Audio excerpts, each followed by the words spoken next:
I've had this loaner FTR from Indian Motorcycle Lover Scene for quite some time now, and unfortunately, it's going back this week. I really, really enjoyed this bike. This bike is so much fun, but because of this bike,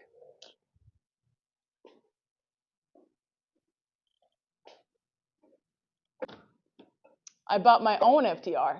So this is my 2019 FTR 1200S, and that's the exact same bike, just different year, 2023 and 2019.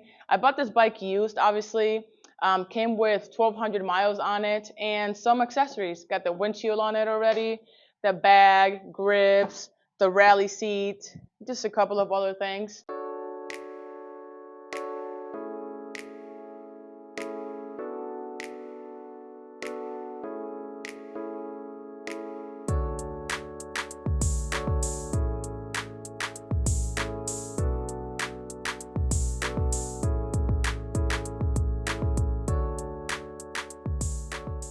Like I said, I bought it with 1,200 miles and I have about 2,000 miles already. This bike has been super fun.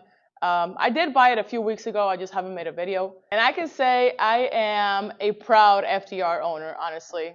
I mentioned in my previous FTR videos that if I were to get an FTR, I would make it into an off-road FTR.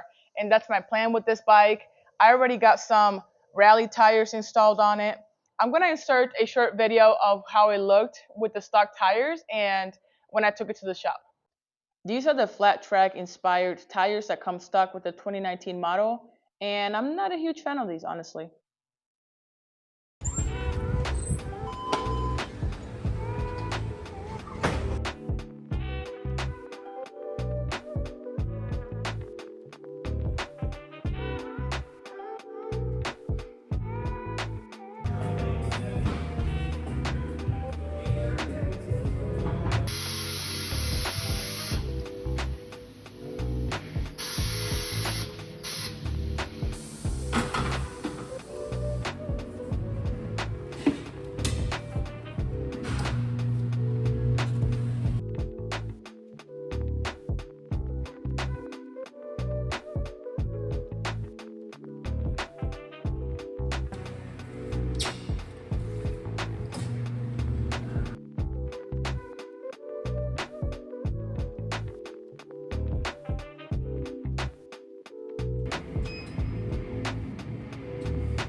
The rally tires were my first upgrade on this bike. I have some handlebars that I'm going to install next week, so stay tuned for that video. And I did want to mention I sold my Chief. I did not ride my Chief at all. Like when I had the FTR and the Scout in my garage, the Chief was just, I didn't even care for it. So I sold it, unfortunately. Love that bike. I don't miss it because I didn't ride it, but it was a great bike. So no negative comments on that bike. Yeah, stay tuned for my future videos. Thank you guys for watching and peace out.